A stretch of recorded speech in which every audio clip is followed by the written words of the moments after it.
네, 방금 소개받은 밀양서부교회에서 온 김기홍이라고 합니다. 예. 오늘, 내일, 이제 모레까지 4시간 말씀을 듣게 될 것인데요. 이런 시간은 우리가 지금까지 그 학교에서 배우지 못했던 그런 내용들입니다. 스크린에 나와 있는 것처럼 인생이 뭔가, 오늘 이 시간에는 제가 그런 주제로 그 말씀을 전하려고 합니다. 인생이 도대체 뭔가? 다른 말로 하면 우리가 왜 사는가? 우리의 삶의 목적이 무엇인가? 도대체 삶이란 무엇인가? 어떻게 살아야 하는가? 그리고 이 삶이란 무엇이며, 그리고 죽음은 또 무엇인가? 죽음 이후에는 또 무엇이 있을까? 죽으면 끝일까? 이제 이런 부분들에 대해서 생각을 해보려고 합니다. 이거는 대단히 중요한 문제죠. 학교에서는 이런 부분을 잘 다루지 않습니다. 그러나 이것은 우리 인생에 있어서 가장 근본적인 그런 문제고 가장 중요한 문제입니다. 어떤 사람이 도대체 삶이 무엇일까? 인생이 무엇일까? 고민을 하다가 삶이란 도대체 뭘까? 삶이 뭘까? 하고 가다가 어느 곳을 눈을 뜨고 탁 쳐다봤는데 삶은 무엇이다 하고 적혀 있더라네요. 어떤 가게에. 뭐라고 적혀 있었을까요? 삶은 계란이다.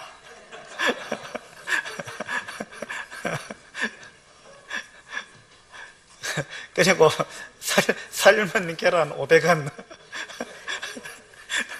그렇게 적어놓은 걸 보고는 깜짝 놀랐다 그러는데, 삶은 계란이다. 그리고 삶의 가치는 500원이다. 여러분은 어떻게 생각하세요? 여러분의 삶의 가치는 어느 정도라고 생각하십니까? 우리 인생의 가치, 그리고 삶은 도대체 무엇인가? 예, 이건 너무나 중요한 문제죠. 요즘 사람들은 바쁘다는 이유로 바쁘다, 늘 바쁘다죠. 늘 바쁘다 보니까 이런 부분에 대해서 생각을 잘 안 하려고 하는 것 같아요. 예. 그래서 오늘은 이제 이왕 오셨으니까 바쁜 것들 이제 다 좀 내려놓으시고, 지금 이 시간에는 바쁜 생각하시지 마시고요. 도대체 내가 왜 사는가?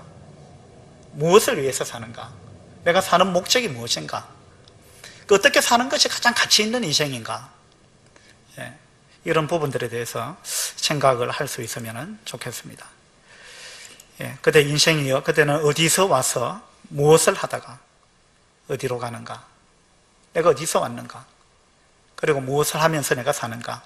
그리고 내가 궁극적으로 어디로 가고 있는가? 이런 부분에 대해서 생각해 보려고 합니다. 여기 이제 돼지하고 사람하고 차를 한잔하고 있습니다. 돼지가 질문을 해요. 나는 먹기 위해서 사는데 당신은 왜 사는가? 이렇게 돼지가 사람한테 질문을 하고 있습니다. 그 사람이 뭐라고 이야기를 하고 있어요? 끙. 아직 생각해 보지 않았어. 이러면서 머리를 긁고 있습니다. 왜 사는가 물으면 그냥 웃지요. 이런 말이 있잖아요. 그게 무슨 말입니까? 우리 사람들은 내가 왜 사는가 생각을 안 한다는 거예요. 바쁘게 살면 성공하는 것처럼 생각합니다. 그러나 바쁘게 산다고 결코 성공하는 거 아닙니다. 바쁘게 산다고 잘 사는 거 아니에요. 요즘은 뭐 초등학생도 바쁘더라고요. 유치원생도 바빠요. 그죠? 근데 바쁘게 산다고 잘 사는 건 아닙니다. 그렇죠? 열심히 달린다고 잘 되는 게 아니에요. 예를 들어서 제가 서울로 가야 되는데 고속도로를 잘못 올려가지고 부산 쪽으로 향해서 막 열심히 달렸어요. 그럼 열심히 간 만큼 손해입니다. 그렇죠? 그 사람들은 열심히만 살면 잘 사는 줄 생각하는데 실제로는 그렇지 않다는 거예요. 방향이 중요합니다. 그죠? 얼마나 빨리 달리는 것보다 더 중요한 것은 내가 올바른 방향으로 가고 있느냐. 이것이 더 중요한 것입니다. 이 그림을 보면서 여러분 기분 나쁘실지 모르겠는데, 돼지가 뭘 나한테 이런 질문을 하느냐? 돼지는 삶의 목표가 분명합니다. 보니까 나는 먹기 위해서 산다. 우리는 사람은 먹기 위해서 사는 거 아니잖아요. 뭐, 개 중에는 우리 사람들 중에도 먹기 위해서 사는 사람도 간혹 있긴 있는 것 같아 보입니다만은, 미식가들은 보니까 막 전국으로 또는 막 전 세계로 음식을 쫓아서 그렇게 살아가는 사람들도 있더라고요. 그러나 우리 사람의 삶의 목적이 먹는 데 있는 건 아니죠. 그 돼지는 먹기 위해서 산다고 합시다. 돼지는 어쩌면 그럴지 모릅니다. 그런데 우리 사람은 도대체 왜 사느냐 이거죠. 여러분은 왜 사십니까? 무엇을 위해서 사십니까? 여러분의 삶의 목적은 무엇입니까? 어떻게 사는 것이 가치 있는 인생이고 어떻게 사는 것이 가장 행복하고 현명한 인생이냐는 거죠. 어떤 사람은 40평짜리 아파트 하나 사는 것이 내 인생의 목적이다, 내 인생의 목표다, 이렇게 이야기하는 사람이 있더라고요. 여러분, 한평생을 살면서 아파트 한 채 장만하는 것이 그것이 인생의 목표고 목적이라면 얼마나 수준 낮은 거예요.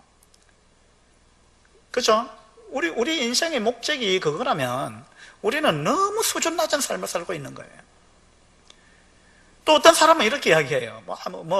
어떤 새로운 물건, 좋은 물건 나올 때마다 그거 물건 사는 재미로 사는 사람. 예?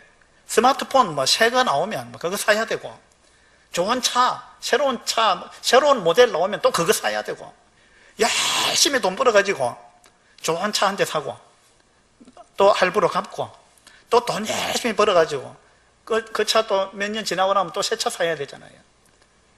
또 좋은 집 사야 되잖아요. 어떤 사람은 나는 화장실 2개 있는 집을 사는 것이 내 목표다. 그렇게 이야기하는 사람도 있더라고요. 물건 사기 위해서 새로운 물건, 좋은 물건, 그거 사는 재미로 살고 그거 사기 위해서 일하고, 그렇다면은 우리의 수준은 너무 낮은 거죠. 어떤 사람은 너 왜 그렇게 열심히 공부하느냐 물으니까 좋은 대학 가려고요. 좋은 대학 왜 가려고 하는데 물으면 흔히 뭐라고 대답합니까? 좋은 직장에 들어가려고요. 그럼 좋은 직장은 또 왜 가야 됩니까? 그래, 돈을 많이 버니까. 그 돈 많이 벌어서 어떻게 할 건데? 그래야 예쁜 여자와 결혼하죠. 그럼 예쁜 여자하고 결혼하는 것이 인생의 목표입니까? 그게 사는 목적입니까? 그 예쁜 여자하고 결혼하면 행복합니까? 그렇지 않아요. 여러분 주변에 결혼해서 사는 사람들을 한번 보세요. 그리고 얼마나 행복한지 한번 물어보세요. 결혼할 때는요, 당신 없으면 못 산다, 당신은 나의 태양이고 뭐고 막 그렇게 해가면서 그 사람 없으면 정말 죽을 것 같은데 막상 결혼해놓고 1년, 2년 지나면은요, 별것 아니에요. 그렇지 않습니까? 예쁜 여자와 결혼한다고 행복한 건 아니에요. 좋은 집에 산다고 행복한 거 아닙니다. 어떤 사람은 멋있는 집을 사놓고 막 너무 좋아가지고 처음에는 방바닥에 입을 맞추고 막 기둥에서 입을 맞추고 이랬다더라고요. 집이 너무 마음에 들어가지고. 그런데 몇 달 지나니까 그런 마음은 없어지더라는 거예요. 저도 한때는 처음에 제가 중고차를 샀어요. 처음으로. 중고차를 몰고 다니다가 자꾸 고장이 나니까 제 마음의 소원이 뭐였느냐면요, 야, 나도 새 차를 한번 사봤으면, 그런 간절한 소원이 생기더라고요. 그러다가 하나님께서 은혜를 베푸셔가지고 새 차를 타게 됐습니다. 새 차를 몇 달 타보니까 똑같더라고요. 벌써 차 옆에 끌고 먹었어요. 똑같더라고요.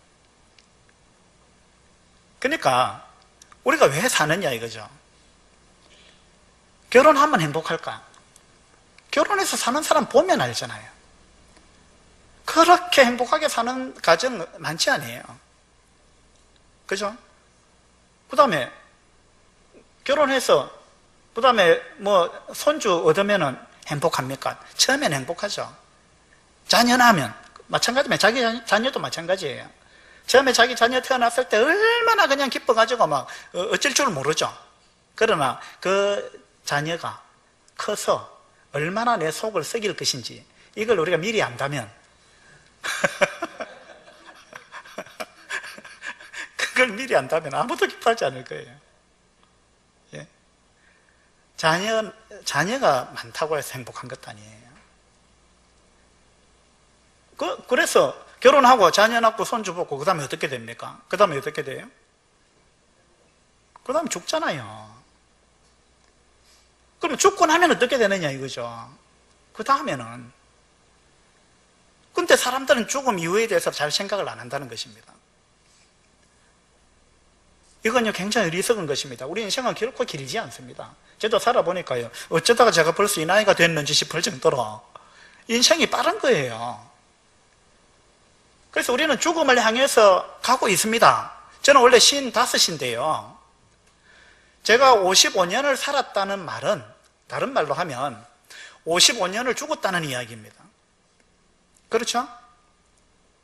저는 점점점 죽어가고 있는 거예요. 그리고 제가 80년을 산다, 90년을 산다는 보장이 없습니다. 제가 오늘 저녁에 죽을지 내일 죽을지 어떻게 압니까? 모르는 거예요. 우리는 죽음을 향해서 시시각각 나아가고 있습니다. 그리고 죽음은 우리를 쫓아오고 있는 거예요. 우리는 언젠가 죽습니다. 그러면 죽음이 과연 인생의 끝이냐 이거죠. 죽고 난 다음엔 어떻게 될까? 여기에 대해서 우리가 생각하지 않고 산다면 우리는 만물의 영장이라고 이야기할 수 없습니다. 죽음 이후에 대해서 생각하지 않고 산다면 그건 결코 현명한 사람이 아닙니다. 자, 살면서 꼭 해야 하는 것 3가지 여러분 한번 적어보세요. 내가 한평생을 살면서 이거 3가지는 반드시 내가 해야 되겠다. 이거 3가지 하지 않으면 내 인생 너무 허무하다. 이렇게 생각되는 것. 요거는 내가 꼭 하고 죽어야 되겠다. 그렇게 생각하는 거 여러분 3가지 한번 적어보세요.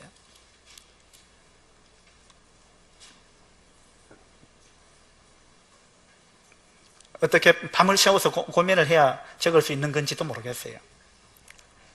예. 3가지 적으셨습니까? 고민되죠? 예. 고민될 거예요. 고민 안 된다면 심각합니다. 고민이 돼야 되는 거예요.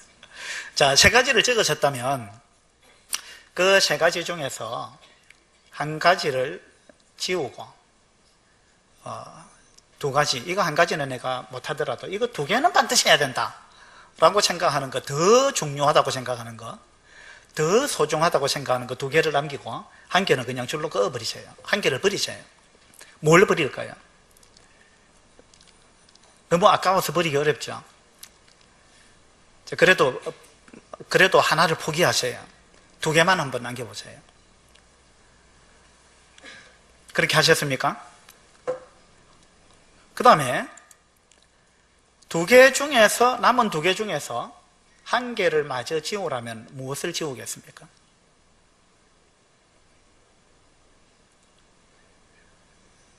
저기 앞에 앉은 그 학생이 지금 심각하게 고민하고 있어요. 예. 그 둘 중에 이제 하나 마저 지우고 1개만 딱 남겨보세요. 그러면 1개 남은 것, 그것이 바로 여러분이 생각하는 내 인생에 있어서 이것은 너무나 중요한 것이다. 내가 이것을 이루지 못하면 내 인생은 헛것이다.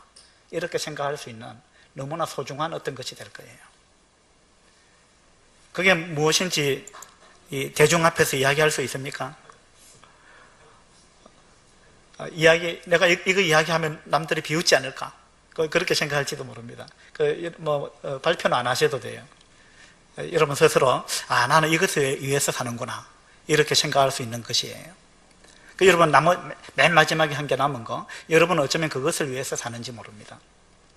그렇다면, 오늘 이제 이 1시간 동안에 우리가 생각하고자 하는 게 그거예요. 여러분이 마지막에 남긴 이 1가지, 내가 정말 내 인생을 걸만한 것인가, 이것이 정말 내 인생의 목표, 목적으로 삼을 만한 것인가? 그만큼 이것이 가치 있는 것인가? 이것만 내가 이루면 내 인생은 성공하는 것인가?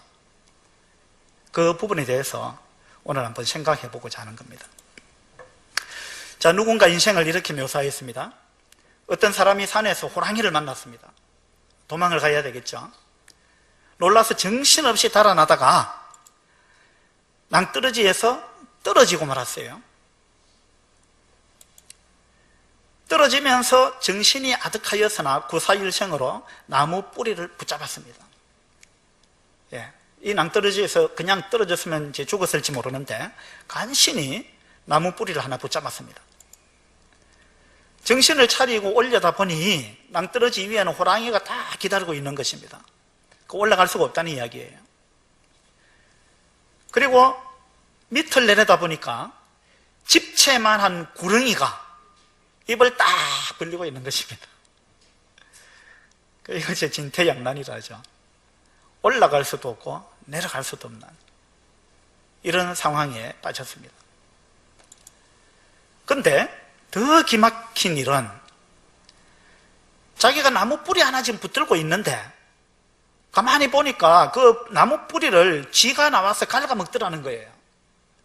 흰 쥐가 쫙 나와가지고 나무 뿌리를 막 갉아먹더니 흰 쥐가 쏙 들어가고 나니까 검은 쥐가 싹 나와가지고 또 막 갉아먹더라는 거예요. 이 나무 뿌리가 점점점 갉아먹혀가지고 이제 이 부러질 지경으로 가고 있다는 거죠. 검은 쥐가 또 들어가고 나니까 흰 쥐가 나와서 또 갉아먹더라는 거예요. 이렇게 막 흰지와 검은지가 반복하면서 이 나무 뿌리를 갉아먹고 있더라는 것입니다. 그러면 지금 이 사람의 운명은 어떻게 되는 거예요? 일촉즉발의 위기인데, 그런데 팔의 힘도 점점 빠져가고 나무 뿌리는 자꾸만 이렇게 갉아먹혀가고 막 절망감이 밀려오는데 무엇인가 달콤한 것이 한 방울씩 떨어지더라는 것입니다. 그래서 그걸 먹어보니까 꿀이었는가 봐요. 그죠? 그래서 이 사람은 이런 절박한 상황에도 자기가 죽게 되었다는 생각보다는 떨어지는 꿀을 받아 먹으려고 발버둥을 치는 것이었다. 이렇게 이야기를 했습니다. 이 사람 지금 정신이 있어요, 없어요? 지금 정신이 없어요. 제정신이 아니에요. 지금 자기가 어떤 상황에 있는지를 모르는 거예요. 무엇 때문에 지금 정신을 잃은 거예요? 꿀 때문에. 꿀 때문에 지금 자기가 어떤 위치에 있는지, 어떤 상황 가운데 있는지 이것을 지금 놓치고 있는 거예요. 이것을 이제 그림 하나로 표현하면 이렇게 되는 거죠. 자, 보세요. 나무 뿌리를 하나 붙들고 있는데 위에는 호랑이가 딱 붙들고 있습니다. 밑에는 집채만한 구렁이가 입을 벌리고 있습니다.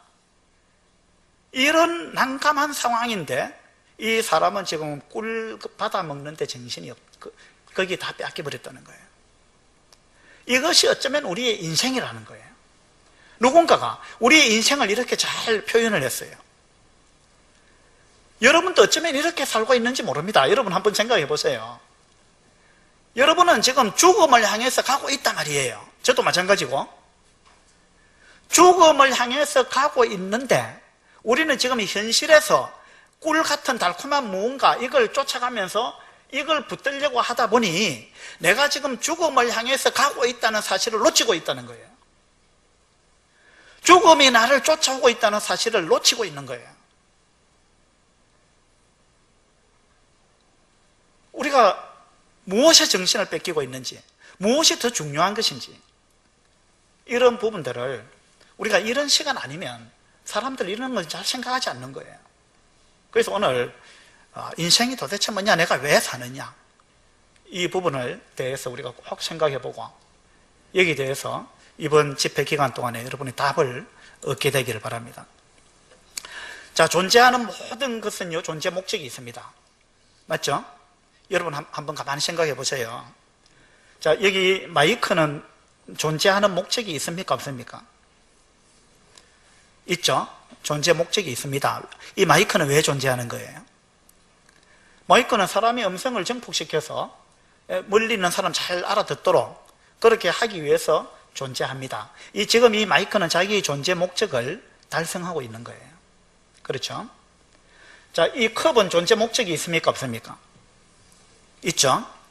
이 컵은 물이나 어떤 음료수를 담아가지고 우리 사람의 이 목마른 이 목을 축여주는데 이 컵의 존재 목적이 있습니다.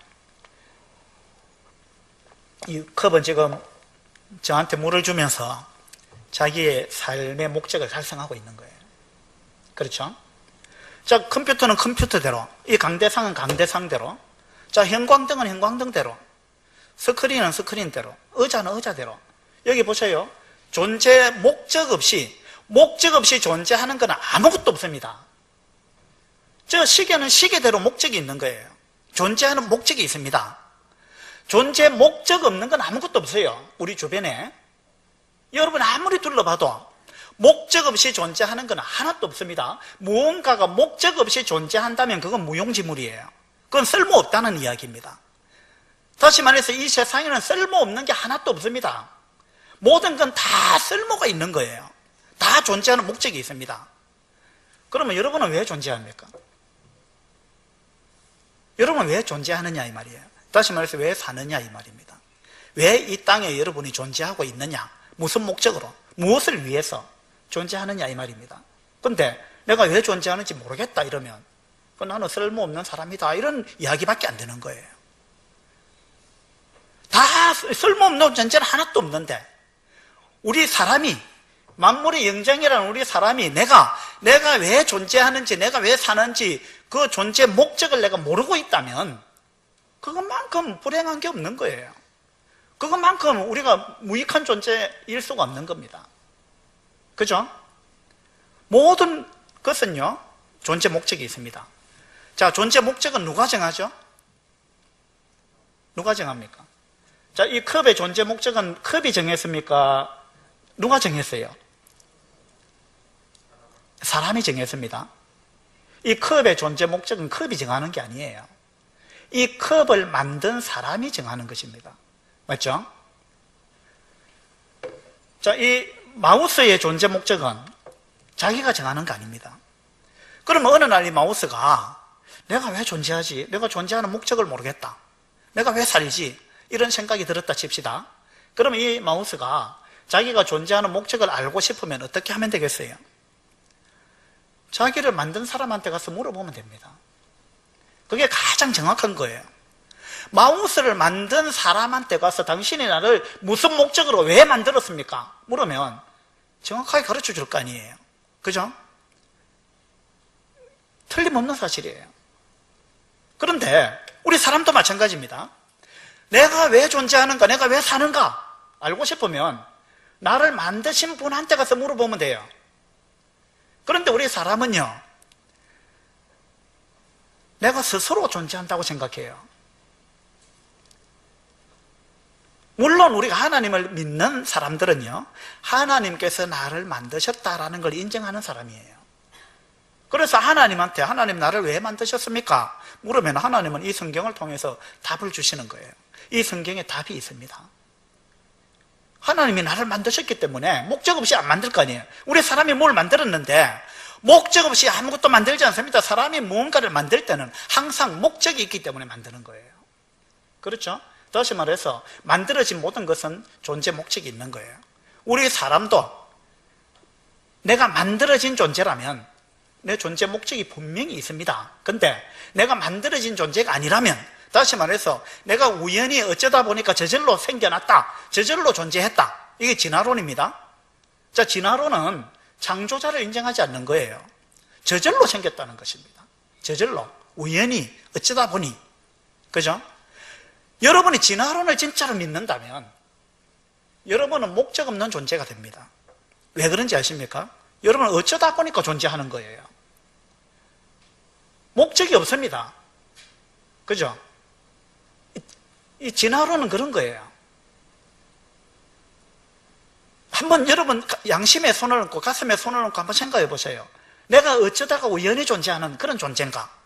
그렇다면 여러분에게 뭐 인격이니 뭐 그런 건 따질 이유가 없어요. 어쩌다 우연히 존재하는 게 무슨 가치가 있으며 무슨 목적이 있으며 거기에 무슨 인권이 있으며 생각해 보세요. 그냥 그렇게 되면 우리는 그냥 동물에 지나지 않는 거예요. 그것이 우리 양심이 그걸 허락하는가?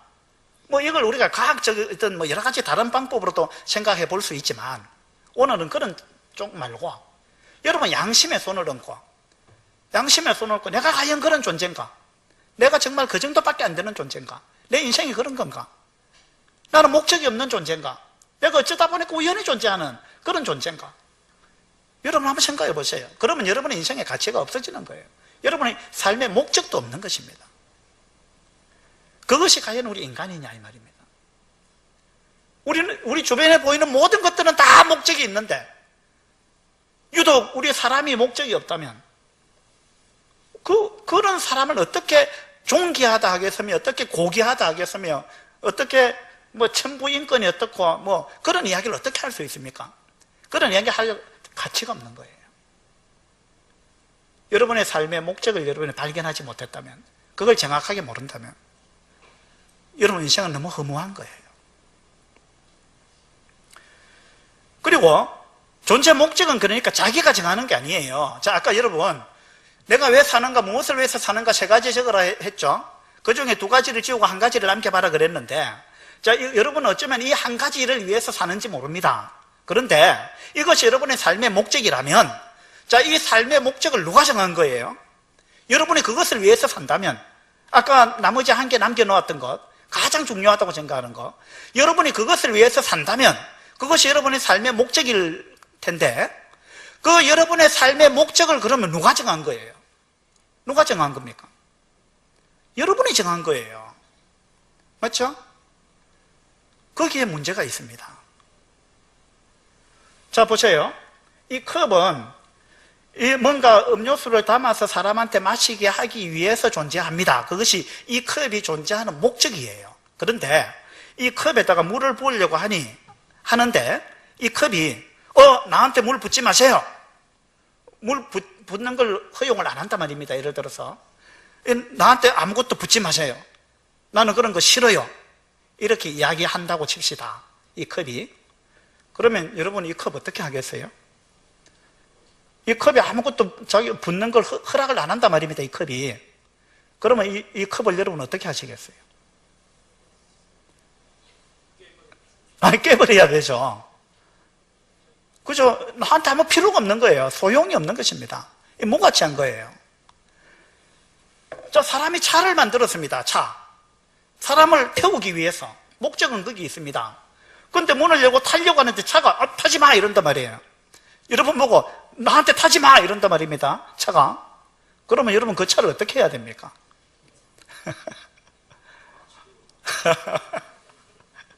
가치가 없는 거예요. 그 차가 존재할 가치가 없는 것입니다. 그렇죠? 존재 목적은 자기가 정하는 게 아니에요.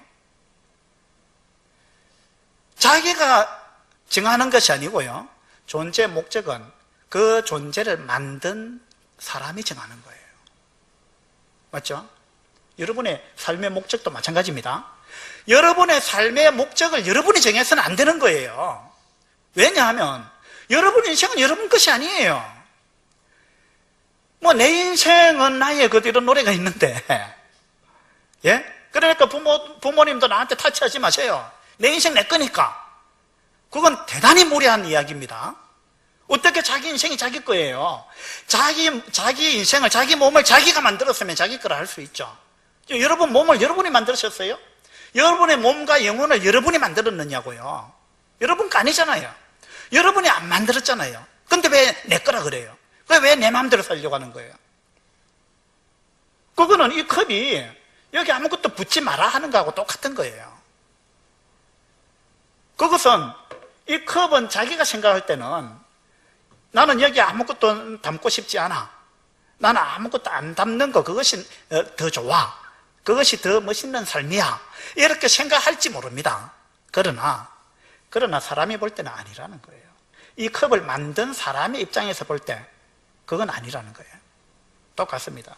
여러분이 어떤 삶의 목적을 갖고 계신지 모르지만, 여러분은 심사숙고해서 뭔가 한 가지 목적을 정했을지 모르지만, 여러분이 볼 때는 그것이 가치 있는 인생으로 보일지라도 여러분을 만드신 분이 볼 때 나는 너를 그 목적으로 만든 게 아니다 라고 한다면 여러분 인생은 지금 잘못되어 있는 거예요. 무가치한 삶을 살고 있다는 이야기가 되는 거예요. 이거 잘 생각해 보셔야 됩니다. 여러분은 여러분의 주인이 아닙니다. 여러분의 주인은 따로 있다는 것입니다. 자, 목적에서 벗어나는 것, 이건 이것이 죄가 됩니다. 목적에서 벗어나면 죄가 돼요.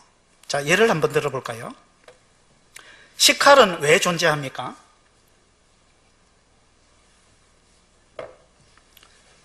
식칼은 그죠? 부엌에서 음식을 만들기 위해서 그 목적으로 만들었습니다. 그것이 식칼의 존재 목적입니다. 식칼이 요리하는 데 사용될 때 이 식칼은 가장 유용하고 가치 있게 사는 것입니다. 그런데 이 식칼이 나는 무 자르고 당근 자르고 이런 거 싫어. 나는 그런 거 하고 싶지 않아. 나는 사람 찌르는 데 쓰임을 받고 싶어. 예를 들어서 식칼이 그렇게 이야기했습니다. 그래가지고 식칼이 사람을 찔렀다, 예를 들어서. 그러면 이거 목적에서 벗어난 거예요. 목적에서 벗어나는 순간 그건 잘못된 거예요. 그건 심각한 문제가 초래됩니다. 식칼이 사람을 찌르면 그건 흉기가 되는 거예요. 식칼이 자기 원래 목적대로 사용되면 대단히 요긴하고 가치 있는 것입니다. 그런데 식칼이 다른 용도로 사용되면 흉기가 되는 것입니다. 그렇죠?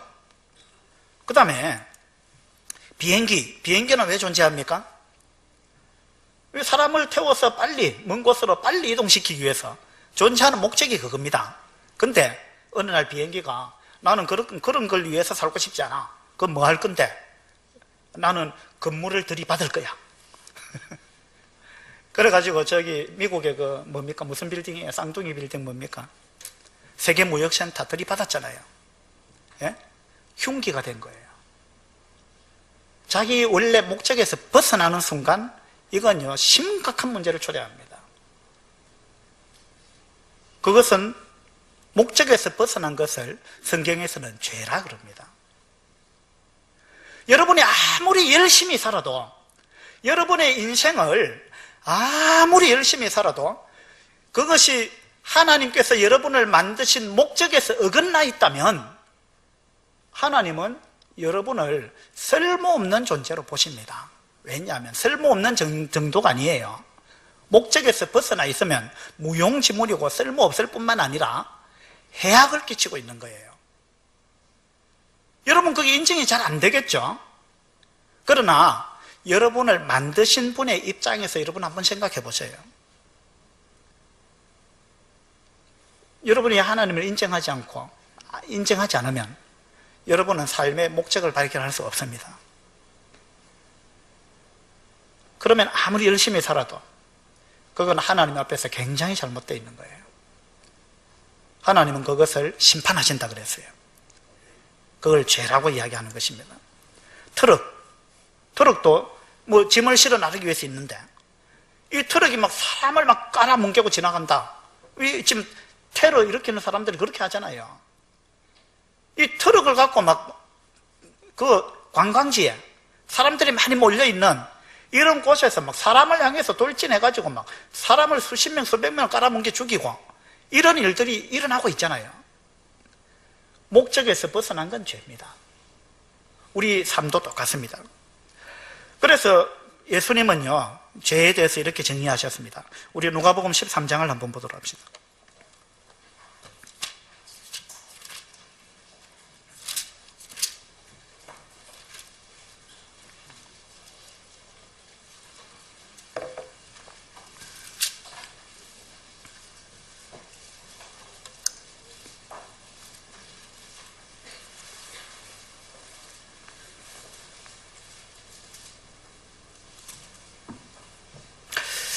누가복음 13장 6절입니다. 이에 비유로 말씀하시되 한 사람이 포도원에 무화과 나무를 심은 것이 있더니 와서 그의 열매를 구하였으나 얻지 못한지라. 포도원 지기에게 이르되 내가 3년을 와서 이 무화과 나무에서 열매를 구하되 얻지 못하니 찍어버리라. 어찌 땅만 버리게 하겠느냐. 자, 여러분이 가지고 있는 포도원에 무화과 나무를 심었다라고 생각해 보세요. 여러분이 농부라고 생각해 보십시오. 여러분이 이 땅의 주인인데 여기다가 포도원에다가 무화과 나무를 심었습니다. 무화과 나무를 왜 심죠? 농부가 무화과 나무를 왜 심을까요?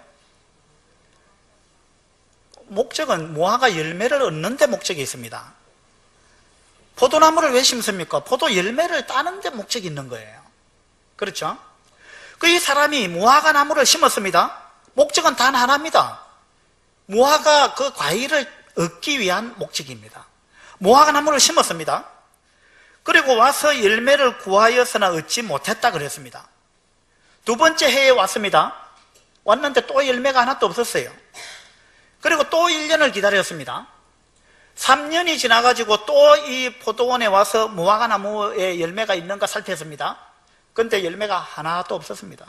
3년을 허탕을 쳤습니다. 자, 여러분이 이 농장의 주인이라면 여러분 이 나무 어떻게 하시겠어요? 3년을 허탕을 쳤습니다. 농사를 3년을 지었는데 소득이 하나도 없다고 말입니다. 과일이 하나도 안 열렸단 말입니다. 여러분 같으면 어떻게 하시겠어요? 여기 이 성경에 나오는 이 주인은요, 찍어버리라 이랬습니다. 찍어버리라.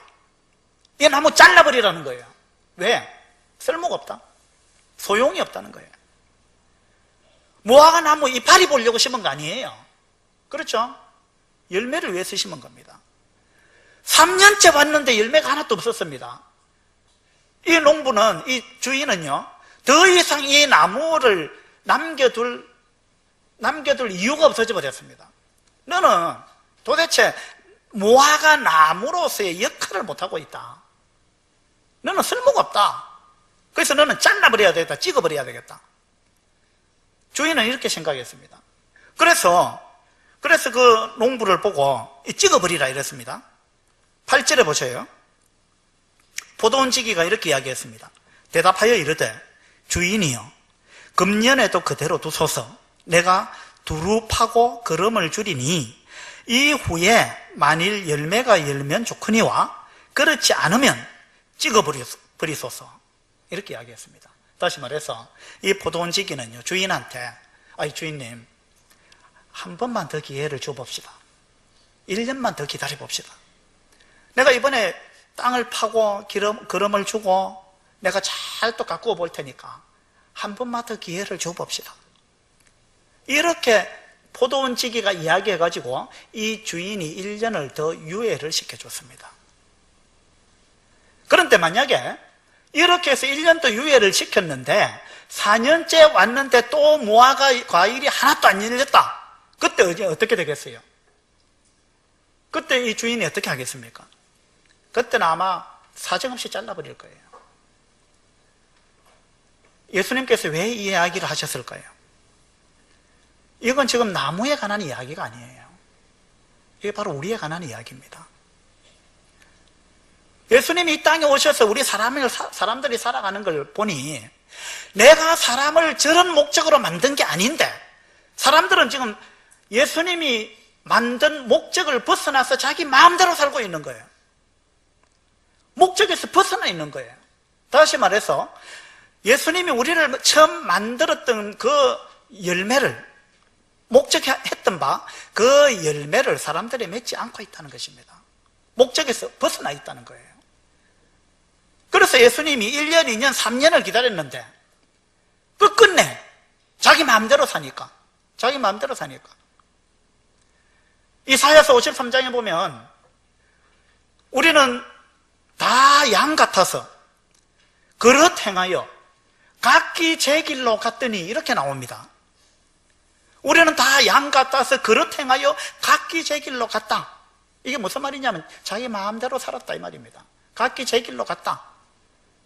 자기 마음대로 갔다는 거예요. 자기 마음대로 살았다 이 말입니다. 어떤 제가 아는 그리스도인이 이렇게 하겠어요.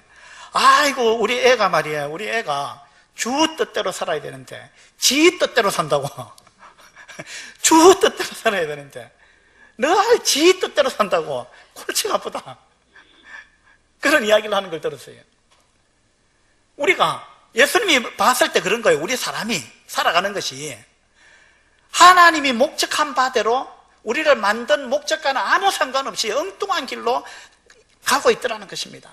양처럼 그릇 행하여 각기 제 길로 갔다는 거예요. 그리고 이걸 돌이키지 않는다는 것입니다. 그리고 그것이 올바른 삶이라고 스스로 생각하고 사람마다 각기 자기 길로 간다는 것입니다. 각기 자기 길로. 자기를 만드신 분은 왜 만들었는지 그분한테 물어보지도 않고 알려고도 하지 않고 자기 목적을, 자기 삶의 목적을 자기가 정해가지고 자기 마음대로 살아간다는 것입니다. 그러니까 우리를 만드신 주인이 볼 때는 기가 찬 일입니다. 이건요, 너무 기가 찬 일이에요. 그래서 예수님이 찍어버리라, 이 말은 예수님의 마음은 하나님께서, 예수님은 곧 하나님이십니다. 창조주이세요. 그분이 우리 사람을 보면서 예수님은 우리 사람을 너무나 존귀하게 만들었습니다. 어떤 피조물과도 비교가 되지 않을 만큼 만분의 영장으로 너무나 존귀하게, 너무나 고귀한 목적을 가지고 그렇게 하나님께서 우리 사람을 만들어 놨는데, 우리 사람은 그 목적에서 벗어나서 너무나 수준 낮은 그런 마치 짐승처럼, 어떤 경우는 짐승보다도 못하게 목적을 상실해버리고 그렇게 살아가고 있는 모습을 보다가 예수님은 안 되겠다, 찍어버려야 되겠다, 잘라버려야 되겠다, 끝내버려야 되겠다 라고 생각하신 거예요. 그런데 포도원지기가 한 번만 더 기회를 줍시다 해서 1년 유예가 됐습니다. 여러분이 지금 키움은 바 되지 않고 찍음을 당하지 않고 지금까지 살아있다는 것은요, 어쩌면은 여러분이 하나님께서 여러분을 만든 목적을 생각지도 아니하고 하나님을 찾지도 아니하고 여러분 마음대로 살아가고 있는데도 불구하고 하나님이 여러분을 심판하지 않고 아직도 여러분을 살려두고 있다는 이야기는, 이 말씀을 통해서 보게 될 때 무슨 뜻이냐면요, 누군가가 여러분을 위해서 기도하고 있기 때문입니다. 누군가가 여러분을 위해서 지금 하나님께 기도하는 거예요. 하나님, 저 사람한테 한 번만 더 기회를 주세요. 조금만 더 기다려 주세요. 조금만 더 시간을 주세요. 지금은 저렇게 살지만, 지금은 자기 뜻대로 살지만 언젠가 주님 뜻대로 아마 살게 될 것입니다. 그렇게 될 날이 올 것입니다. 조금만 더 기다려 주세요 하고, 여러분을 사랑하는 누군가가 여러분을 위해서 기도하고 있기 때문에 여러분이 지금 지켜야 되는데도 유예를 당하고 있다는 사실입니다. 여러분, 이걸 기억하셔야 돼요. 그런데 이렇게 해서 유예가 됐는데 몇 년 정도 유예가 될지 모릅니다.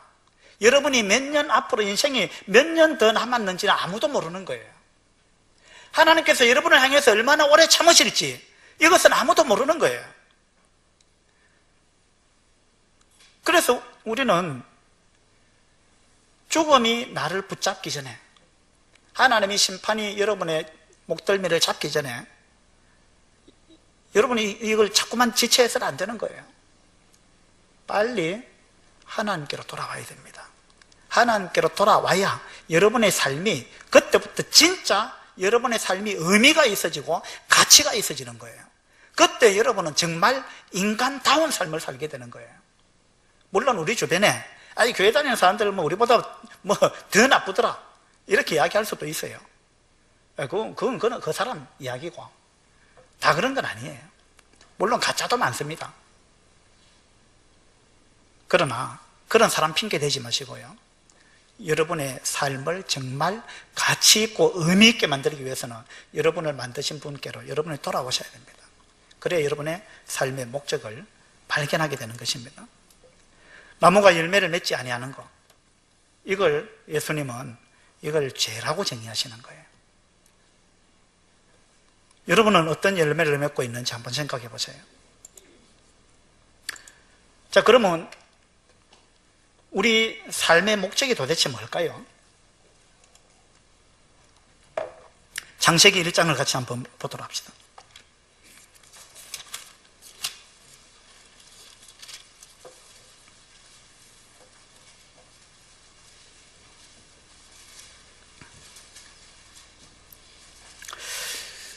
창세기 1장 26절입니다.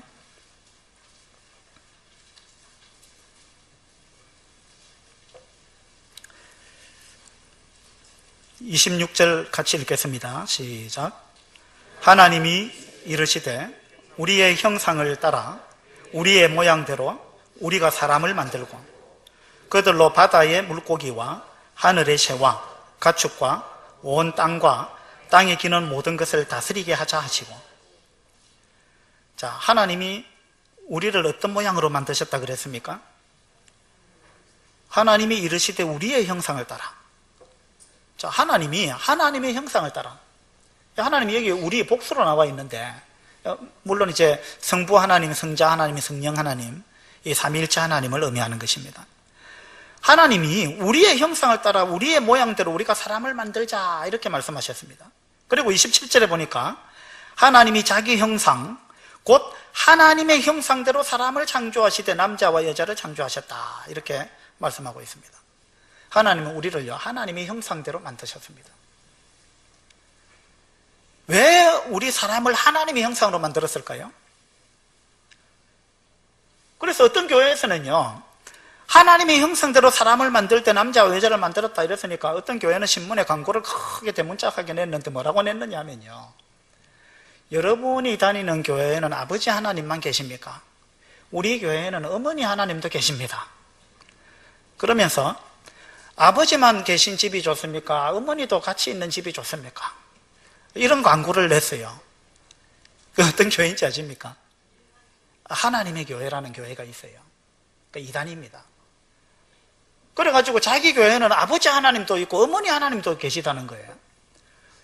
그래서 제가 물어봤어요. 뭘 근거로 그런 이야기를 하느냐 물으니까 이 구절을 갖다 대더라고요. 그래서 하나님이 하나님의 형상대로 사람을 만드는데 남자와 여자로 만들었으니까 하나님의 형상이 남자도 있고 여자도 있는 거 아니냐, 그 이야기를 하더라고요. 성경을 너무 잘못 보고 있는 것입니다. 하나님은 육체가 없습니다. 하나님은 영이십니다. 요한복음에 나오잖아요. 하나님은 영이십니다. 영. 하나님은 육체를 갖고 계시지 않아요. 그런데 그러면 여기서 하나님이 하나님의 형상대로 사람을 만들었다 그랬는데 하나님의 형상이 없잖아요. 하나님 몸이 없으니까 영은 뭐 형체가 없는 거 아니에요. 그런데 하나님의 형상대로 사람을 만들었다는 말은 그럼 무슨 말입니까? 하나님의 형상대로 사람을 만들었다 이 말은 우리 사람을 하나님처럼 그런 영적인 존재, 영성을 가진 존재, 하나님의 어떤 그런 하나님이 갖고 계신 속성, 그런 걸 가진 존재로 우리 인간을 만들었다는 이야기입니다. 그러니까 우리 인간은 영적인 존재라는 이야기입니다. 공산주의자들은요 유물론을 믿습니다. 유물론이라는 게 무슨 말이에요? 오직 물질이다. 사람은 물질이라는 거예요.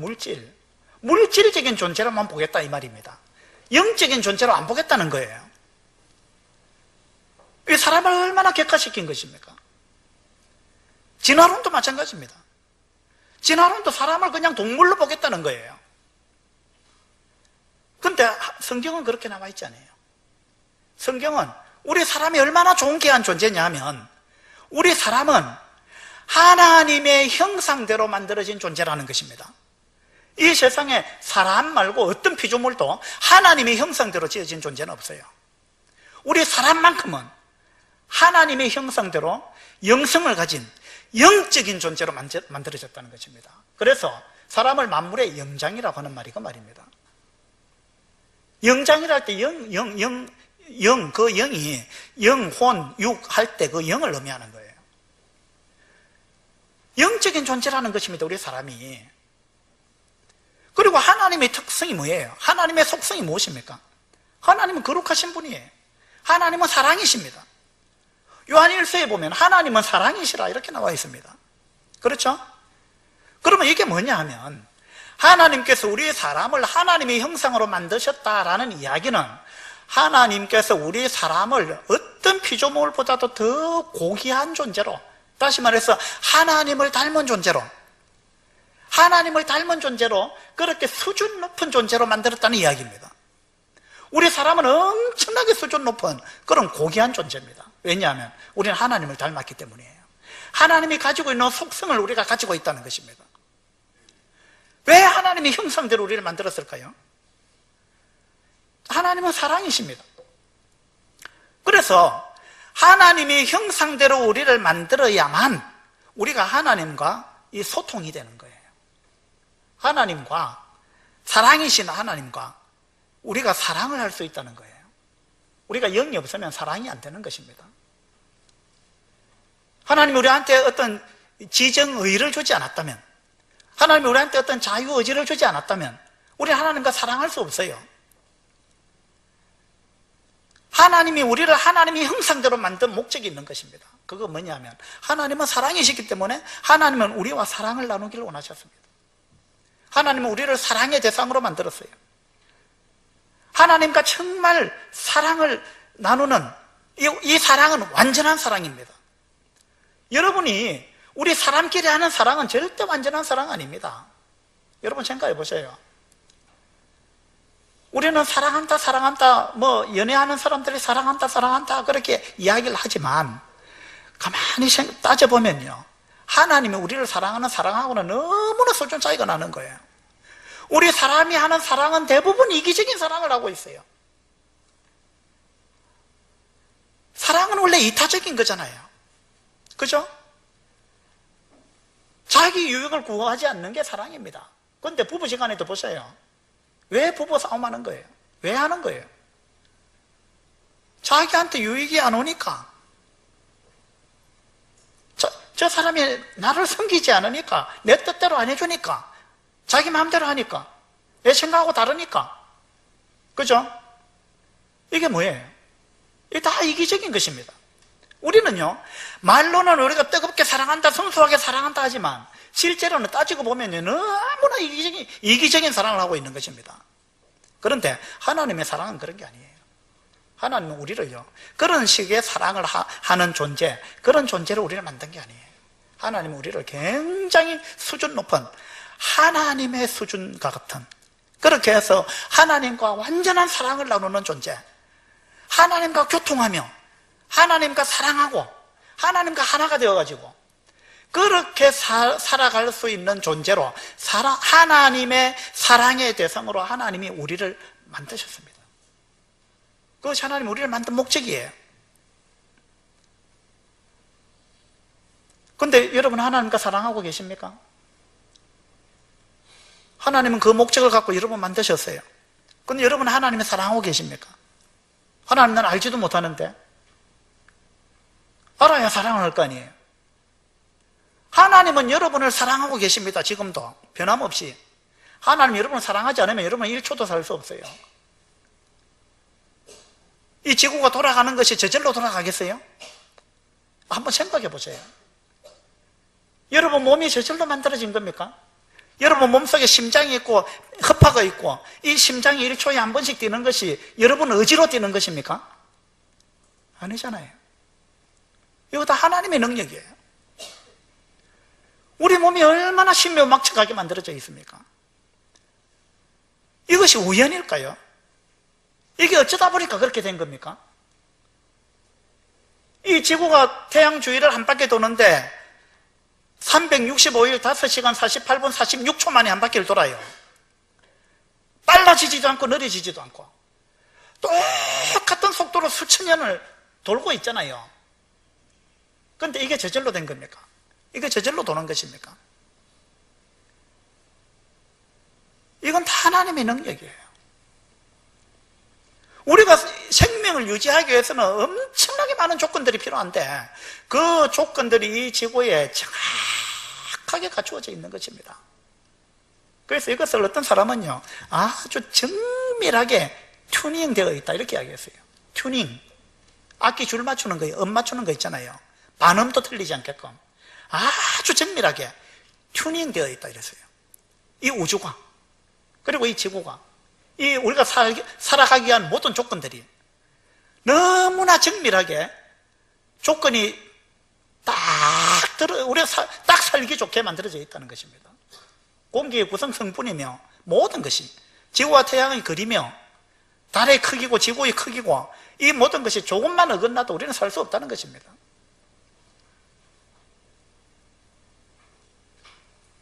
하나님이 우리를 사랑하고 계시기 때문에 우리가 지금 살아있는 거예요. 여러분 심장이 아무리 잘 뛰어본들 뭐합니까? 여러분 허파가 아무리 잘 뛴들 뭐합니까? 하나님이 공기를 안 주셨으면 우리가 어떻게 살겠어요? 여러분 시력이 아무리 좋으면 뭐합니까? 하나님이 태양을 안 만드셨으면, 태양이 지금 없어져 버리면 여러분 눈이 있은들 무슨 의미가 있습니까? 아무 의미 없는 거예요. 우리는 우리 힘으로 사는 것 같아도 실제 그런 게 아니에요. 하나님의 사랑이 아니면 우리는 한순간도 호흡할 수도 없고 살 수도 없는 존재예요. 우리는 하나님 앞에 이거 인정해야 되는 거예요. 하나님은 여러분을 그렇게 지금도 사랑하고 계십니다. 그리고 하나님은 여러분을 그렇게 사랑의 대상으로 만드셨어요. 그런데 여러분이 그 목적대로 하나님을 알고 있으며 하나님을 사랑하고 있느냐 이 말입니다. 이 사랑을 잃어버리면 다 잃어버리는 거예요.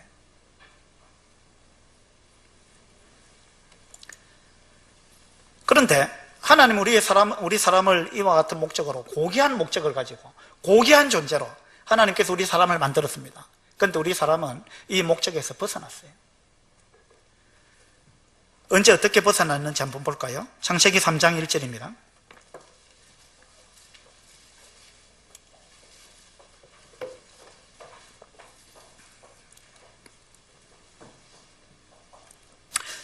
창세기 3장 1절. 그런데 뱀은 여호와 하나님이 지으신 들짐승 중에 가장 강교하니라. 뱀이 여자에게 물어 이르되 하나님이 참으로 너희에게 동산 모든 나무의 열매를 먹지 말라 하시더냐. 여자가 뱀에게 말하되 동산 나무의 열매를 우리가 먹을 수 있으나 동산 중앙에 있는 나무의 열매는 하나님의 말씀에 너희는 먹지도 말고 만지지도 말라. 너희가 죽을까 하노라 하셨느니라. 뱀이 여자에게 이르되 너희가 결코 죽지 아니하리라. 결코 죽지 아니하리라 라고 이 사탄이 이야기했습니다. 그리고 5절에 보세요. 이 사탄이 이제 거짓말을 하는 것입니다. 너희가 그것을 먹는 날에는 너희 눈이 밝아져 하나님과 같이 되어 선악을 알 줄 하나님이 아심이니라. 이렇게 이야기했습니다. 너희가 그것을 먹으면, 자, 이 하나님께서 에덴 동산에 하나님의 온갖 나무와 과일과 이 에덴 동산 말 그대로 낙원이에요. 부족한 것이 아무것도 없는 너무나 풍족한, 지금보다 훨씬 좋은 여건이죠. 그 하나님이 낙원을 만들고 거기에 맨 마지막에 아담과 하와 사람을 만들었습니다. 그리고 하나님이 사람에게 뭐라고 말씀하셨느냐 하면, 자, 이 낙원에 있는 모든 과일, 우리가 보지 못한 과일이 있었을지도 모르겠어요. 지금보다도 훨씬 더 좋은 과일들, 그죠? 그런 과일들이 수두룩했는데 하나님께서 자, 이 동산에 있는 모든 과일들 너 마음대로 먹어라. 마음대로 먹어라. 그런데 딱 한 가지, 저 선악과는 먹지 마라. 하나님 그렇게 말씀하셨어요. 선악과 안 먹으면 먹을 게 없었습니까? 그거 아니에요. 차고 넘쳤습니다. 선악과가 하나 안 먹어도 아무 상관없는 거예요. 차고 넘쳤는데, 그런데 아담과 하와가 이 선악과를 먹었다 말입니다. 왜 먹었습니까? 왜 먹었어요? 하나님께서 왜 선악과를 먹지 말라 하셨을까요? 어떤 사람은 하나님 참 나쁘다, 왜 먹으면 안 되는 걸 만들어 놔가지고 사람들로 하여금 죄를 짓게 만들어 가지고 예? 선악과를 왜 만들어 갖고 우리의 죄인을 만들어 갖고 고생하게 만드느냐, 이렇게 이야기하는데 그건요 사실 그런 게 아닙니다. 먹을 게 그것밖에 없었다면 그렇게 이야기할 수 있죠. 그러나 얼마든지 먹을 게 있었습니다. 그런데 하나님이 왜 선악과를 만들었겠습니까? 그건 무슨 말이냐 하면요, 인간한테 무한정 자유를 줬습니다. 마음대로 먹어라. 마음대로 먹어도 되는데 이거 하나만큼은 먹지 마라. 그 말은 너가 창조주가 아니고 너는 피조물이다. 네가 피조물이라는 사실을 기억해라 라는 의미가 있는 거예요. 아, 저거는 내가 하면 안 되는구나. 나로 하여금 하지 못하게 막는 분이 계시구나. 나보다 높은 분이 계시구나. 나를 통제하는 분이 계시는구나. 이걸 하나님은 우리 인간들로 하여금 이걸 깨닫도록 하기 위해서 선악과를 만드셨어요. 근데 우리가 어느 누구의 통제도 안 받는다면 우리가 신이죠. 우린 신이 아니잖아요. 우린 피조물입니다. 하나님께서 우리의 신분을 깨닫게 하기 위해서 너는 피조물이다, 너는 신이 아니다, 그걸 깨닫게 하기 위해서 하나님 선악과를 만드셨어요. 그런데 그거 안 먹어도 아무 문제 없어요. 그런데 인간이 그걸 먹었단 말입니다. 그걸 먹었어요. 어떤 사람은 아이고 과일 한 개 따먹은 것 같고 하나님도 너무하다, 하나님도 너무 째째하다, 그 과일 한 개 따먹은 거 가지고 뭘 그러시느냐고. 그런데 이건 그런 게 아니에요. 이 선악과를 먹었다는 말은 무슨 말이냐 하면요, 내가 피조물이라는 걸 인정 안 하겠다는 의미가 있는 거예요. 나는 어느 누구의 통제도 받기 싫다고 말입니다. 하나님처럼 당신을 통제하는 어떤 존재가 없듯이 나도 아무 통제 받고 싶지 않다. 나는 당신의 통제를 받고 싶지 않다. 난 내 마음대로 살고 싶다. 그거 선언한 거예요. 선악과를 먹었다는 말은 내 마음대로 살 테니까 내 인생에 관여하지 마세요. 내 인생 내 거니까 터치하지 마세요. 그거하고 똑같은 것입니다. 아담과 하와가 선악과를 먹었다는 말은 그 말이에요. 그래서 이걸 먹으면 너희 눈이 밝아져서 하나님과 같이 되어서 선악을 알 줄 하나님이 알기 때문에 못 먹게 하는 거다 하고 사탄이 이야기를 했는데요, 여기에 넘어간 거예요. 아, 이거 먹으면 내가 눈이 밝아져서 하나님과 같이 되는구나. 그러니까 피조물은 창조주 아래에 있어야죠. 창조주의 통제를 받아야죠. 그런데 하나님과 같아지고 싶어 했다 이 말입니다. 그러니까 하나님 통제 안 받겠다 그 말입니다. 내 인생 내 마음대로 살고 싶다 이 말이에요. 그러니까 하나님이 나를 무슨 목적으로 만들었든지 상관없이 나는 내 목적대로 내 마음대로 살겠습니다 라는 이야기예요. 이렇게 해서 우리 인간이 하나님을 떠났습니다. 하나님을 떠났어요. 하나님은 이거 선악과를 먹으면 반드시 죽는다 그랬습니다. 반드시 죽는다 그랬어요. 근데 아담과 하와가 이걸 먹었는데 안 죽었잖아요. 그럼 하나님이 거짓말 하신 겁니까? 이 목적에서 벗어난 결과가 뭔지 한번 봅시다. 우리가 하나님을 떠났잖아요. 하나님을 떠난 결과 우리 인생이 풍요로워졌느냐 하면 결코 그렇지 않습니다. 하나님을 떠나서 내 생각대로 내 방법대로 내 마음대로 살아보니 무슨 문제가 생겼느냐 하면요, 우리 인생은요 너나 할 것 없이요 뭘 하든지 간에 우리는 목마른 인생이 되어버렸어요. 여러분 목마르지 않은 사람이 있습니까? 여러분 모든 것에 만족합니까? 갈증 없는 사람이 있습니까?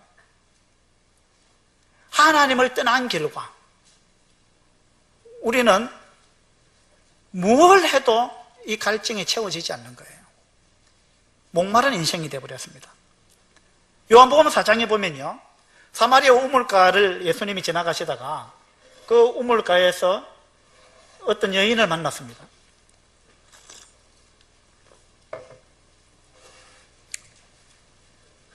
그래서 그 여인한테 물 한 그릇 달라 예수님이 요청을 했습니다. 그러면서 이제 그 여인과 대화가 시작됐죠.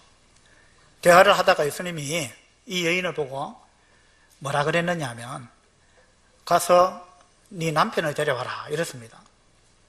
이 여자가 나는 남편이 없습니다 이렇게 이야기했어요. 예수님은 하나님이시기 때문에 그분은 신이세요. 창조주세요. 신이신 그분이 인간의 몸을 입고 이 땅에 오셨어요. 우리하고 사랑을 나누고 그리고 우리를 구원하기 위해서 그 목적을 갖고 예수님이 이 땅에 오셨어요. 인간의 몸을 입고. 그래가지고 그 사마리아 여인하고 이야기가 됐는데 남편을 데려오라는데 나는 남편이 없습니다 이랬어요. 예수님은 신이시기 때문에 그 여자의 생각하는 것도 아시고 그 여자의 형편도 아시고 그 여자의 과거도 아시고 예수님은 모든 것을 아십니다. 예수님은 신이시기 때문에 전지전능하십니다. 모르는 게 하나도 없다는 것입니다. 만약에 예수님이 모르는 게 있다면 나는 예수님을 안 믿을 거예요. 예수님이 뭘 못하는 게 있다면 나는 예수님을 안 믿을 거예요. 신이 아니니까. 신은 전지전능해야만 신입니다. 예수님이 우리를 만드신 분이 아니라면 나는 예수님 믿을 이유를 못 찾겠어요. 예수님이 만약에 창조주가 아니라면, 그죠? 천지 만물을 만들지 아니한 신은 신이 아닙니다.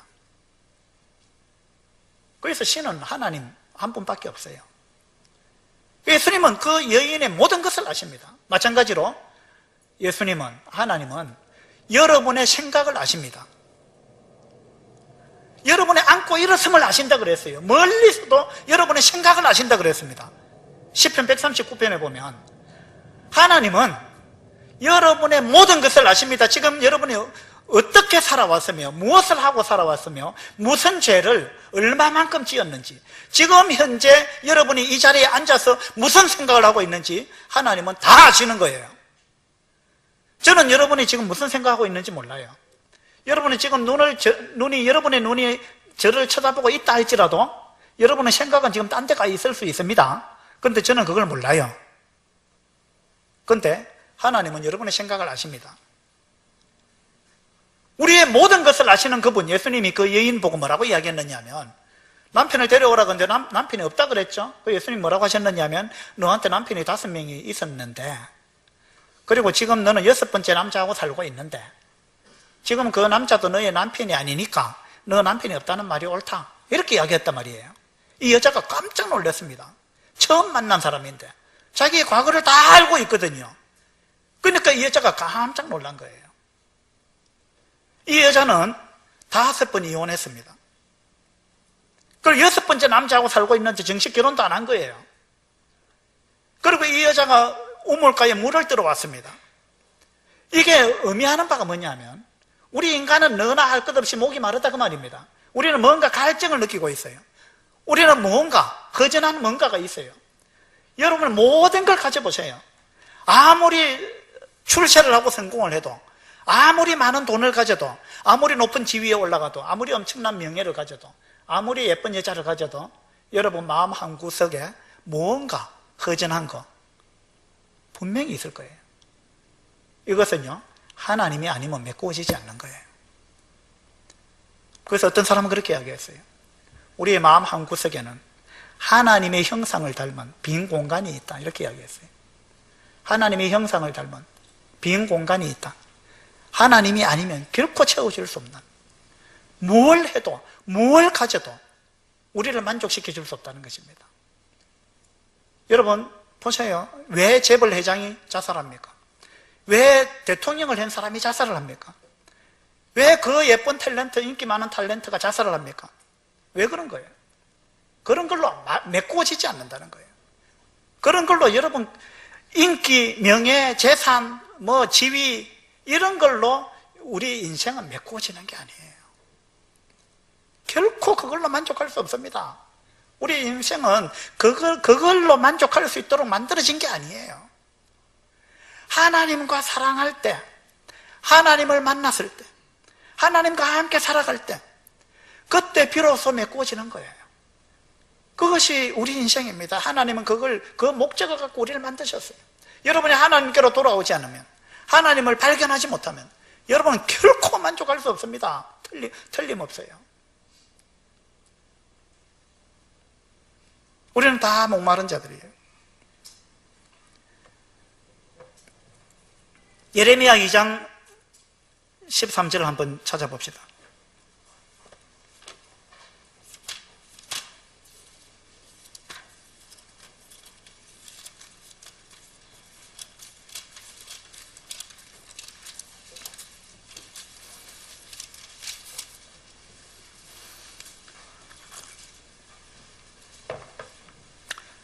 예레미야 2장 13절입니다. 같이 읽겠습니다. 시작.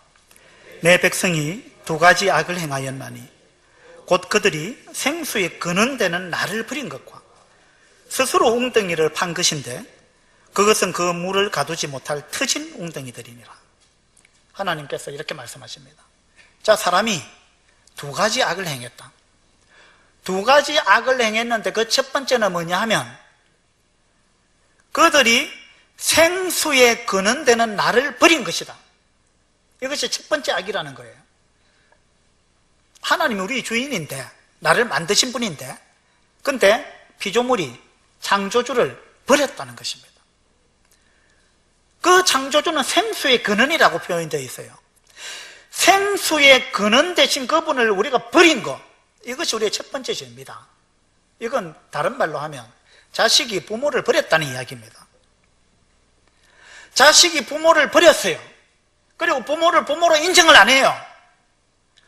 그 자식이 아무리 사회생활을 잘한들, 아무리 공부를 잘한들, 아무리 출세를 한들 부모를 버리고 부모를 부모로 인정 안 해요. 그 사람을 옳은 사람이라 할 수 있겠습니까? 그건 배은망덕한 것입니다. 인륜을 버린 거예요. 근본을 버린 것입니다. 그죠? 마찬가지예요.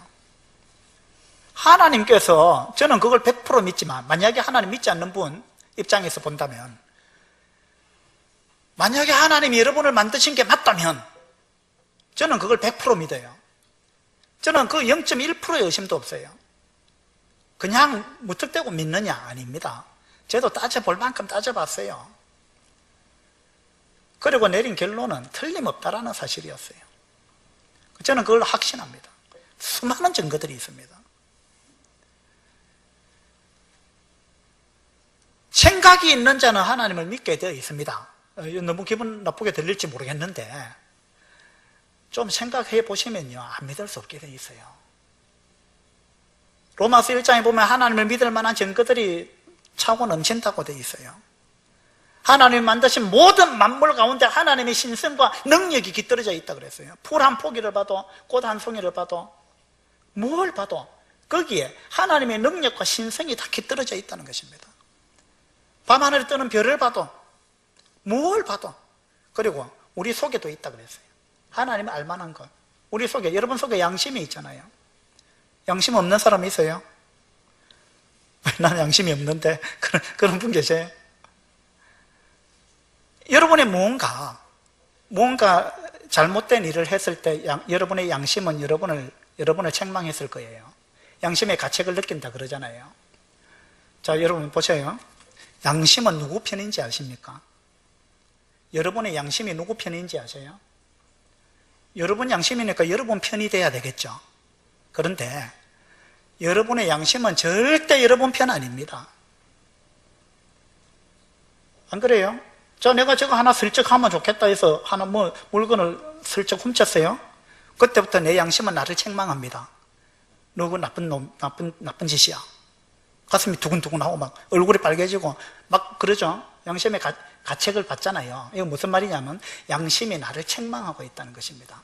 그러면 내 양심이 내 편이라면 내가 저걸 훔치면 좋겠다 싶어서 훔쳤으면 양심이 야 잘했다고 박수 쳐야 되는데, 양심이 내 편을 들어줘야 되는데 여러분의 양심이 여러분 편을 안 든단 말이에요. 그죠? 이게 뭘 의미하는지 아십니까? 여러분의 양심이 여러분 것이 아니라는 거예요. 여러분의 양심을 여러분 만든 게 아닙니다. 그 양심은 항상 하나님 편이에요. 하나님이 여러분을 만드실 때 여러분 속에 하나님의 마음을 심어 놓은 거예요. 그게 양심입니다. 그래서 여러분이 양심의 가책을 한 번이라도 받았다는 말은 나를 만드신 분이 나를 책망하고 있구나 라는 걸 여러분이 안다는 이야기예요. 우리는 양심적으로 우리는 하나님을 알아요. 그런데 그걸 거부하고 있는 겁니다. 여러분, 하나님을 알만한 것들 하나님은 우리한테 많이 주셨어요. 우리가 하나님 앞에서 두 가지 악을 행했는데, 첫 번째는 생수의 근원되는 하나님을 버렸습니다. 자, 생수의 근원되는 하나님을 버리고 떠났으니까 목이 마를 수밖에 없습니다. 틀림없는 사실이에요. 그래서 그 다음에 한 것이 뭐냐면은 스스로 웅덩이를 판 것이다 이랬죠. 이게 두 번째 죄악입니다. 첫 번째 죄악은 자기의 부모를 버린 거예요. 자기의 주인을 버린 것입니다. 두 번째 죄악은 자기 근원되는, 생수의 근원되는 분을 버리고 떠났기 때문에 갈증이 날 수밖에 없게 되어 있죠. 그럼 이 갈증을 해소하기 위해서는 생수의 근원 되신 그분에게 돌아가면 됩니다. 그런데 안 돌아가는 거예요. 안 돌아가고 어떻게 해요? 자기 스스로 이걸 해결해 보려고 스스로 웅덩이를 팠다는 것입니다. 그런데 그 웅덩이는 물을 가두지 못할 터진 웅덩이다, 이렇게 하나님은 말씀하고 있는 거예요. 네가 어떤 웅덩이를 파봐라. 그걸로 네가 영원히 만족이 되는지 절대 만족이 안 된다는 거예요. 순간적으로는 좀 목을 축일 수 있을지 모르지만 결코 너 속에서 끓어오르는 그 갈증을 결코 너 방법으로는 해결할 수 없다 라는 것을 하나님 말씀하고 있는 거예요.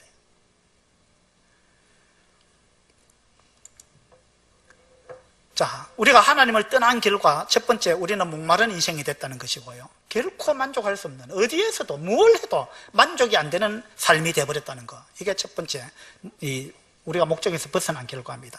두 번째는요, 우리가 하나님을 떠난 결과 죽음이 찾아온 거예요. 자, 보세요. 이 죽음에 대해서 좀 이따 다시 이야기하겠습니다. 세 번째요, 하나님을 떠난 결과 우리의 삶은 굉장히 수준 낮은 삶이 되어버렸습니다. 이 창세기 6장 3절에 보면 그들이 육체가 됨이라 이런 말씀이 있어요. 하나님이 우리를 하나님의 형상대로 만드셨다는 말은 하나님께서 우리를 영적인 존재로 만들었다 이 말인데, 그런데 우리가 영적인 삶을 포기하고 육체가 되어버렸다.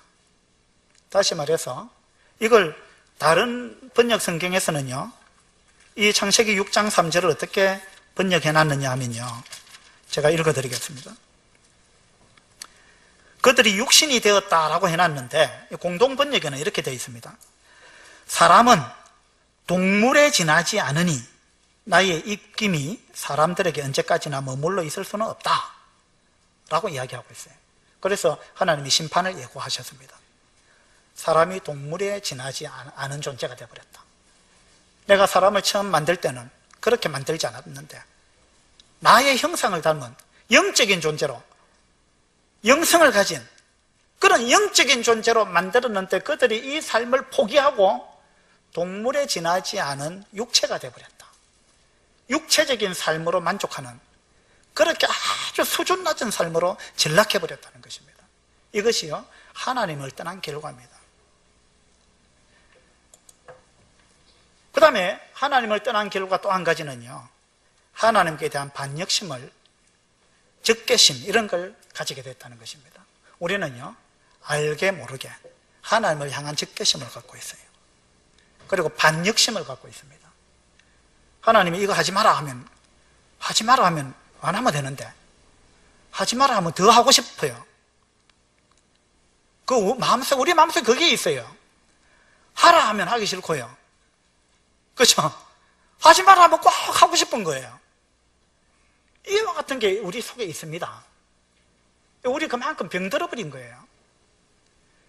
그 공개적인 어떤 적개심, 반역심 이런 건 없다 할지라도 하나님을 향한 무관심, 이것도 아주 잘못된 거죠. 자, 나는 음악이나 미술에는 관심이 없습니다 이러면 그건 어쩔 수 없는 거죠. 그러면 조금 불쌍할 뿐이에요. 그런데 어떤 사람이 그 정도가 아니고 나는 내 남편한테 관심이 없어요. 그럼 어떻게 되는 거예요? 그건 이제 좀 심각하죠. 음악이나 미술에 관심이 없다 이러면 그 정도는 그냥 그 사람의 인생이 그냥 조금 빈약해질 뿐입니다. 근데 나는 내 남편한테 관심 없어요 이러면 이제 조금 심각해집니다. 근데 나는 하나님한테 관심이 없어요 이러면은요, 이건 진짜 심각해집니다. 이거 무슨 말이냐 하면, 나를 만드신 분한테 나는 관심이 없습니다. 나는 내 마음대로 살 거예요. 그거 선언하는 것입니다. 이건 아주 악한 거예요. 거기에 대해서 책임을 져야 됩니다. 반드시 책임을 져야 됩니다. 자, 여기 보세요. 우리 생명은 어쩌면 세계의 선으로 연결되어 있을 수 있다고 볼 수도 있어요. 무슨 말이냐면, 첫 번째는요, 우리 육체와 영혼이 연결되어 있습니다. 우리 육체와 영혼이 함께 있을 때 우리는 살아있다 이렇게 이야기합니다. 그런데 죽음이라는 말은 육체와 영혼이 분리되는 걸 죽음이라 그럽니다. 맞죠? 우리 육체 속에는 영혼이 빠져나가는 걸 죽음이라 그래요. 성경에서는 죽음을 세 가지로 이야기하는데 이게 첫 번째 죽음이고요, 두 번째 죽음은요, 생명의 근원이신 하나님과 이 땅에서 끊어지는 거. 다시 말해서 현재 이 땅에서 하나님과 아무런 상관없이 살아가는 거, 이것도 하나님은 죽음이라고 이야기합니다. 세 번째 번째 죽음은 뭐냐 하면은요, 하나님과 영원히 분리되는 거. 이게 이제 세 번째 죽음이에요. 그래서 하나님을 떠난 결과 우리한테는 죽음이 찾아왔는데요, 아담과 하와도 마찬가지입니다. 하나님이 자, 너가 선악과를 먹으면 반드시 죽는다 이렇게 이야기했습니다. 그런데 먹었는데 안 죽었잖아요. 그런데 실제로는 죽었습니다. 뭐가 죽었는지 아세요? 그때부터 하나님하고 관계가 끊어져 버렸어요. 하나님하고 상관없는 삶이 시작이 됐다 이 말입니다. 하나님하고 관계가 끊어져 버렸어요. 이게 첫 번째 죽음이에요. 아담과 하와는 이 하나님과 관계가 끊어진 삶을 그때부터 살기 시작한 거예요. 지금 여러분이 하나님을 믿지 않고 있는 분들이 계시다면 그분들은 이 하나님과의 관계가 끊어진 거예요. 한 개의 죽음을 경험한 것입니다. 그 죽음 가운데 살고 있는 거예요. 그 사람은 두 번째 죽음을 향해서 지금 나아가고 있는데, 그 두 번째 죽음은 뭐냐 하면 이제 육체와 영혼이 분리되는 거예요. 육체와 영혼이 분리되는 거예요. 이게 두 번째 죽음이에요. 보통 사람은 이거 하나만 죽음이라고 생각하죠. 근데 그거 죽음 외에 또 하나의 죽음이 있다는 거예요. 그게 뭐냐 하면 이제 하나님과 영원토록 분리되어서 하나님이 없는 곳에서 영원히 사는 것, 그것이 세 번째 죽음이에요. 그건 지옥입니다. 지옥은 하나님이 없는 곳이에요. 그래서 우리가 이 세계의 생명선으로 연결되어 있는 존재인데 이미 두 개는요 끊어졌습니다. 지금 여러분이 하나님께로 돌아오지 않으면 마지막 한 개 남은 거, 육체와 영혼이 연결되어 있는 거, 육체와 영혼이 지금 연결되어 있는 이 하나의 선, 이 선만 끊어지는 즉시 여러분이 이거 끊어지기 전에 하나님을 만나야 되는데, 지금 한 개의 선이 겨우 지금 선 한 개에 지금 여러분이 연결되어 있는 거예요. 이거 하나가 끊어지는 순간, 하나님을 만나지 못하고 여러분이 마지막 한 개의 선이 끊어지는 순간 여러분은 지옥으로 떨어집니다.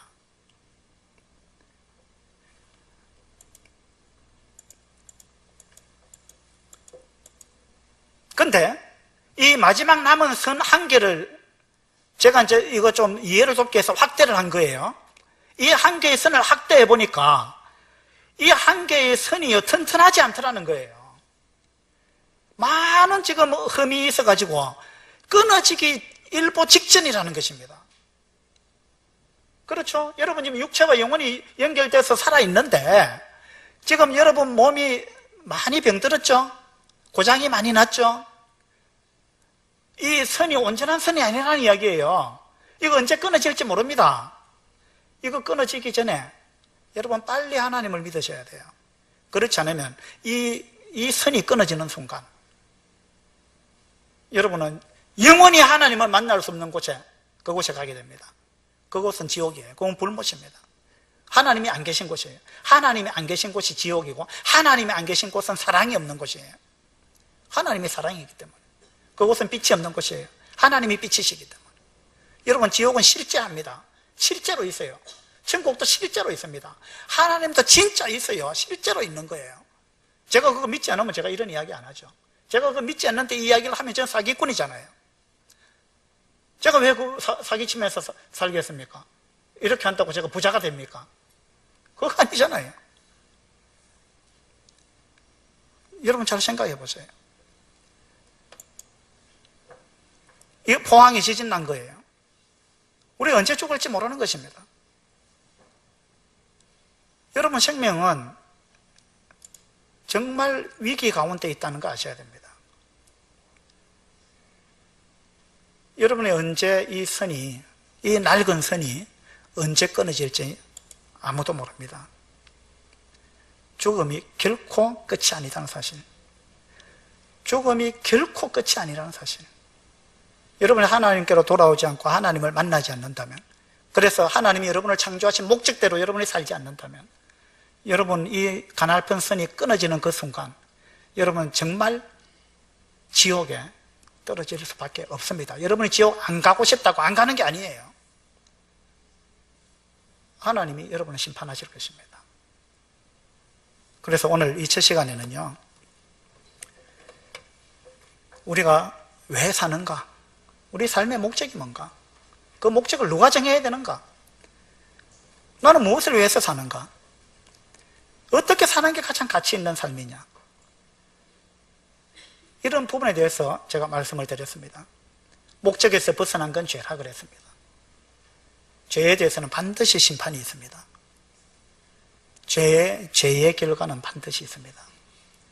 그래서 내 삶의 목적이 무엇인가? 하나님이 계시지 않는다면, 창조주가 계시지 않는다면 여러분의 삶의 목적은 없는 거예요, 사실은. 그리고 그건 여러분이 정한 거죠, 목적은. 각자 스스로 목적을 정하는 건 그거는 법에 안 맞는 거예요. 생각해 보세요. 이 컵은 절대 자기가 삶의 목적을 자기가 정해서는 안 되는 것입니다. 우리 인생도 똑같습니다. 우리의 삶의 목적은 성경에 분명히 나와 있습니다. 여러분, 하나님을 만나셔야 돼요.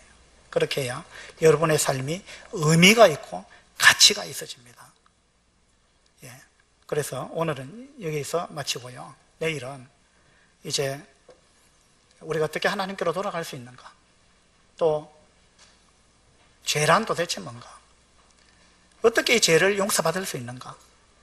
이런 부분에 대해서 이제 좀 더 자세하게 그렇게 말씀을 드리겠습니다. 오늘 오신 분들 내일 꼭 참석해 주시길 바랍니다. 감사합니다.